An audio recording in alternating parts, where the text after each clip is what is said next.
Welcome into the Atlanta United pre-match show here on Discover the Spikes Instagram channel, X, and on YouTube. There are Tyler and Henry. Henry, they are off mic. You can't hear them. What's up, guys? Say hello to everybody. Hola. What's going on, everybody?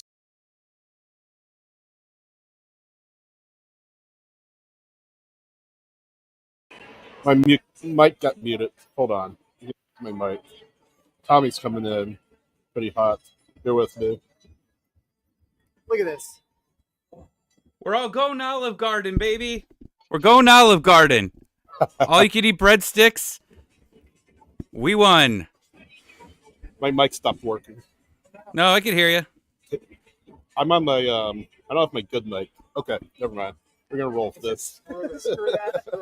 It's malfunctioning. It's not functioning the right way. Like, I think there's like I thought so too. I heard that. I think it's no, some wiring or something is wrong in there. But Tommy, how's it going? I'm great. Two guys behind me. Right, Italy won. It's been a great day of soccer so far. Yeah, Italy went in pretty early against Algeria. The earliest goal scored in Albania. I'm sorry, earliest goal scored in Euro 2024 history. Then Italy winning 2-1. So, I know you're happy, man. I didn't even grab my beer. I went. The game started, and I stood up to go walk over, and I couldn't even get to my fridge before the goal already happened. It was rough. I turned around. I said, "What the hell happened?" Right. So, fortunately for you, they won. And Italy off to a good start. And what are these children doing in the background? Grow up. I have no idea. You want to talk about the lineups? Yeah, bring it up. About the lineups. So, nothing really out of the ordinary for Atlanta United today. I tweeted that on my personal account.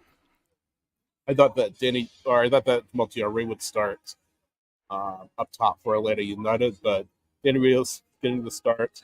And then pretty much everything else is expected, right? Williams and Cobb, your center backs, Wiley Lennon on the outside, Liba, McCarty, your midfielders, Amada, and still the Mascara on the wing. So nothing that I'm too surprised about personally, outside of Rios starting at striker. I mean, what are your thoughts? Yeah, I mean, when you're short these many players, it's hard to get like overly creative, right? You know, if this wasn't an international break and you had everybody and Giakoumakis, wasn't hanging out with Cruz Azul, maybe you could be able to, do something different. But I didn't think they were going to get too wild with this one here just because of the injuries and all that. Yeah. So, when they all return, sure, let's see what happens and what they want to do. But, it doesn't look... in the comment he just put, prior, this doesn't look too bad. Yeah, right. I think we were pretty much all expecting this. Maybe the question was, was it going to be McCarty in there? But I'm glad he is. Yeah. You're going to need some leadership here as well. And, I'm curious how this team is without Giakoumakis. Right. I don't know. It's literally a brand new day for Atlanta United. We've been waiting for this. New manager, you know what I mean? Exactly. New manager, no Giakoumakis. I mean, I know it's not official, but unless right? Like this is the start of something new. I don't know what it's going to be, but I guess we'll find out here. So the Mexican transfer window opens on. Now, this coming Monday, but next Monday, do you think that Giakoumakis plays another minute at Atlanta United fit? No. I mean, if he does, it'll be on Wednesday. It's a little bit disappointing, though, that he couldn't get a home send-off. It's a little bit disappointing that we couldn't see him at one last time here at Mercedes-Benz Stadium. It doesn't look like that'll be the case as...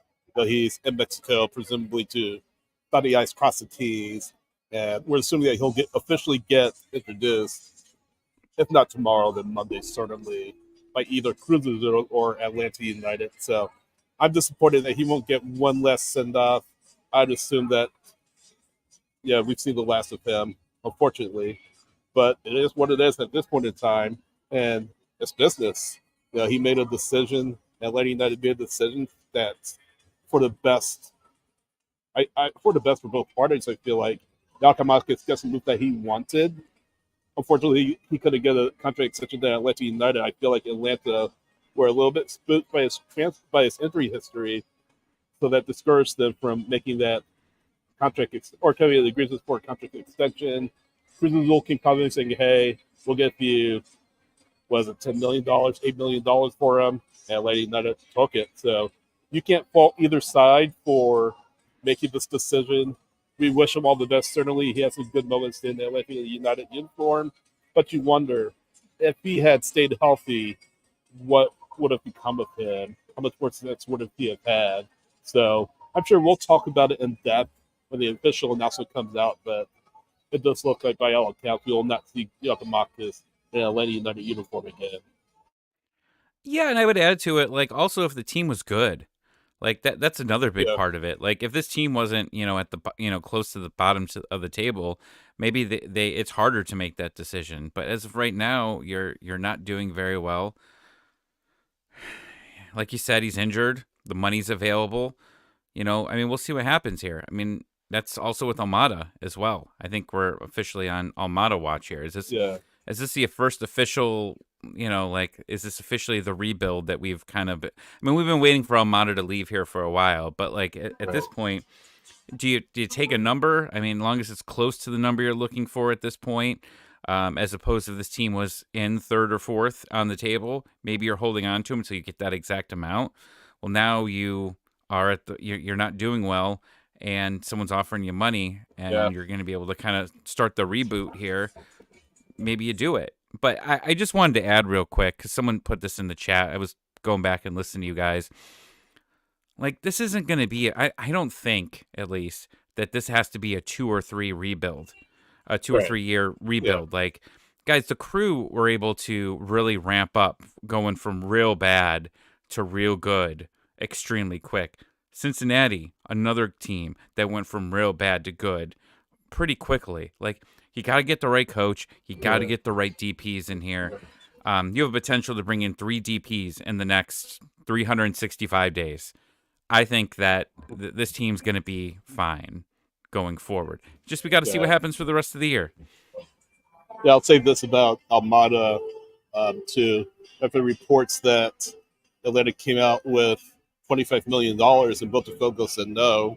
I know Botafogo's reportedly I think Tom Bogut reported that the initial offer from Botafogo, I could be wrong, but the initial offer from Botafogo was $20 million, and Atlanta United said no. So maybe within that $20-25 million range or so. Actually, no. Tom Bogut did not say that. That was another report. But that's what's been out there. 20 million? Yeah. LA United offered for 25 million euro, and Botafogo said no. And reports have said that Botafogo wanted him for 20 million. LA United said no. So this isn't Big Lots, okay? Right. Do you have Big Lots out there down in Georgia? Very few of them, I think. All right. I'm trying to think of another whatever. Yeah, this isn't Big Lots. You gotta come. Yeah, this isn't Dollar Tree. You gotta start coming with the money here. And Daniel, but we could tank for the top pick. Yeah. If I wrong league, yeah. The Hawks already got the number 1 pick somehow. If we get the number 1 pick in the MLS expansion draft, oh jeez. If I have to get excited about that and we have the number 1 pick on there, they're just gonna trade it anyways. There's no chance in hell they take it. San Diego's getting the number 1 pick, I believe. Oh yeah. Expansion team. So all right, number 2. Yeah. How are you feeling about this match, by the way? Are you feeling any different than you did the other day, or still about the same? So we talked about this, I think, in our Discord. Like, what was the when Valentino took over? What was the change? What was there anything different that really happened? And during the hindsight times, we just became more of a direct team. right? Is that what ends up happening here? I mean, I don't know. Is the confidence level up there? Is a new voice there? Do we get the new manager boost? Does it even count as a new manager boost if the guy's been, managing the team? Nashville didn't get that against us. Yeah. We ended up drawing them. You got to end this at home winless streak. I say it happens tonight. They win 2-1. I think I can't remember what I said. Did I say 1-0 at the prediction? I think so. Or did I say 2-1? Yeah, I really don't feel like it's going to be a high-scoring affair tonight. We already talked about Houston struggling to put the ball in the net, and Atlanta United, to the same extent, struggling to put the ball in the net. So I don't feel like we'll see a lot of goals tonight. I'll kind of run counter to whenever these two teams have played through 2017 and 2019. First time they played, 2017 inaugural season, 4-1. Miggy had a hat trick. Next season, 2018, season opener, they lost 4-0 in Houston. Then the next year they won 5-0 at home against a 10-man Houston team. So I don't think it will be that same way this year. I think goals will be hard to come by. I do think Atlanta will get one. They'll nick a goal and be able, like you said, to break this lengthy losing streak or winless streak away from Mercedes-Benz Stadium. Yeah, you just gotta hope that things improve here, and let's wait until the rest of the guys get back here. But if you can get a win here, I mean, you're going on the road against GC. GC hasn't been great. What can you do? But you're gonna run into the same problem that you did last time you played DC. Right. Well, and you don't have Gregerson. Oh my gosh, that happens? That wouldn't be good at all. Right. By the way, join our Patreon. We're doing a watch along on Wednesday. Come hang out with us. Yes. On Zoom. I'll be there. I think I'll show up, yeah. What else you got? Anything else? I'm just ready. I'm ready to see something different here. I'm gonna ask you this on whenever we meet up next, but what's the crowd like? Because the crowd has been, the vibes have been going down. So, let's see what the crowd's like, how many people attend this game, how loud they are. That's what I wanna see. I know the Braves are playing at home today, so that could temper the attendance just a little bit. Of course, the team hasn't been doing well, but maybe with an interim coach in place, maybe a little more hope around the fan base. Maybe we get a little more fans here. So I don't know if every seat will be filled tonight. That's been the case for the last few matches, but yeah, we'll see. But Atlanta United and Houston Dynamo picking up about 7:39, 7:40-ish on MLS Season Pass, of course. At 1990 game, you can stream it audio, the home audio with Mike and Jason on Apple TV if you want. And we'll space this afterwards.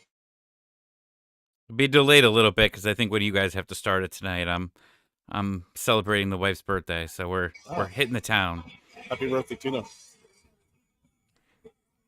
Yeah. Thanks, everyone. We will see you guys. Have fun. Go on.